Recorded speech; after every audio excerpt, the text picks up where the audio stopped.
My name is John Dorsey, and this is my presentation on the rise of Hitler. Starting off, what set the stage for Hitler's rise was post-war Germany. Three main things: Treaty of Versailles, political instability, Weimar Republic, and the Great Depression. The Treaty of Versailles forced Germany to accept full blame on World War I, full responsibility, had to pay massive war reparations, over $500 billion in today's money.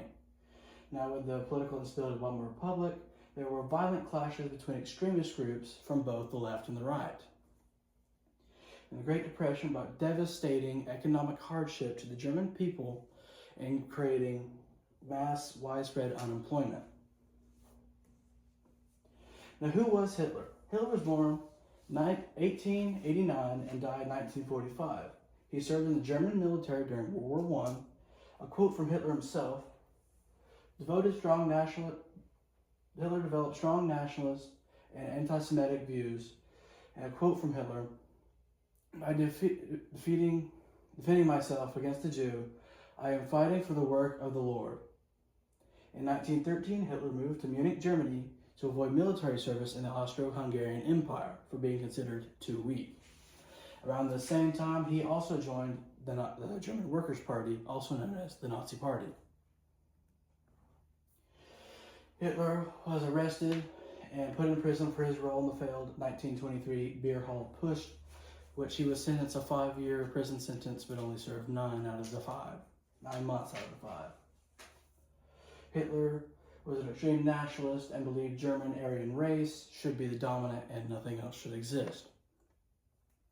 Another quote from Hitler: all propaganda must be popular, and its intellectual level must be adjusted to the most limited intelligence among these it is addressed to. Hitler almost promised to rebuild Germany and rebuild it to its former glory, meaning before World War I started. He was also a very good public speaker, swaying people with his words to his cause. And also around this time, the SA and the SS were formed, paramilitary groups in the Nazi Party. Another direct quote from Hitler: the German people and their soldiers are working and fighting today, not only for themselves and their time, but for the future, even distant generations.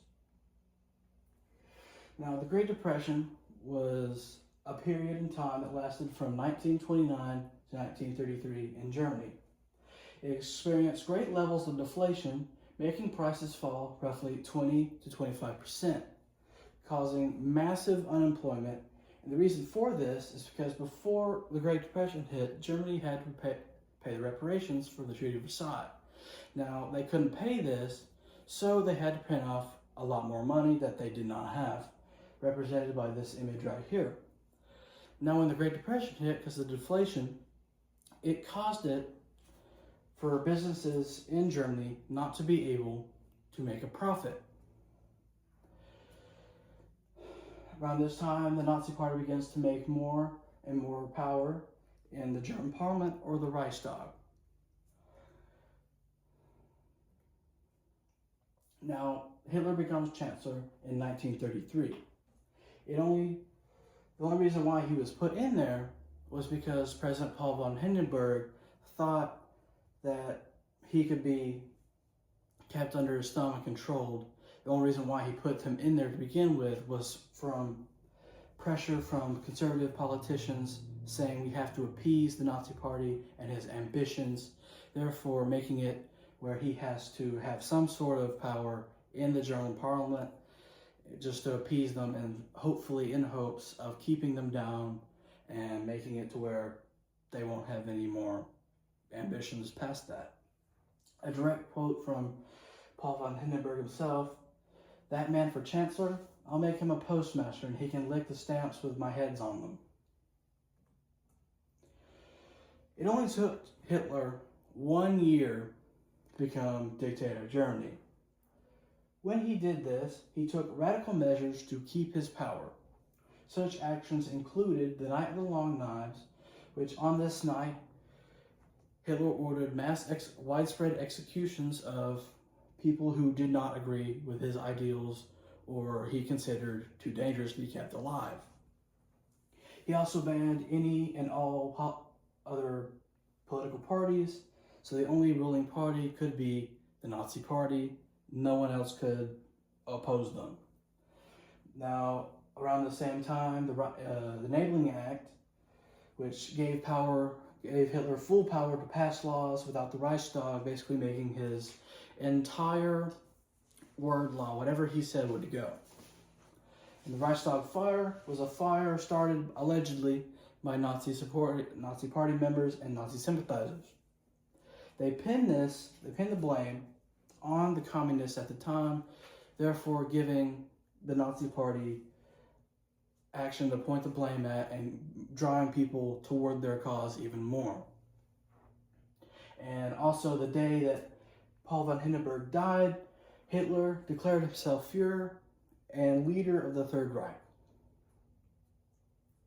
Now finally, the impacts of Hitler's rise. By 1934, Hitler had complete control over the German parliament.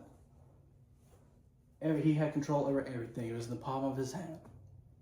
Hitler's leadership and decisions led to fear being spread across Europe due to his expansionist ideals.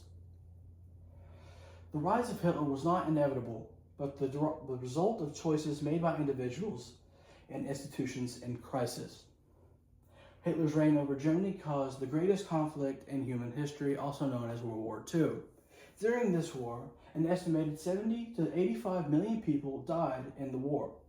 Approximately 50 to 55 million civilians were killed, and approximately 21 to 25 million military personnel were also killed in this conflict. It was also discovered around 6 million Jews were systematically murdered in an event called the Holocaust. This was a part of Hitler's pure superior race ideals and led to many other atrocities on any and all disabled people, gypsies, people like that, people who Hitler deemed as impure or were not worthy to live in his empire. And here are my references.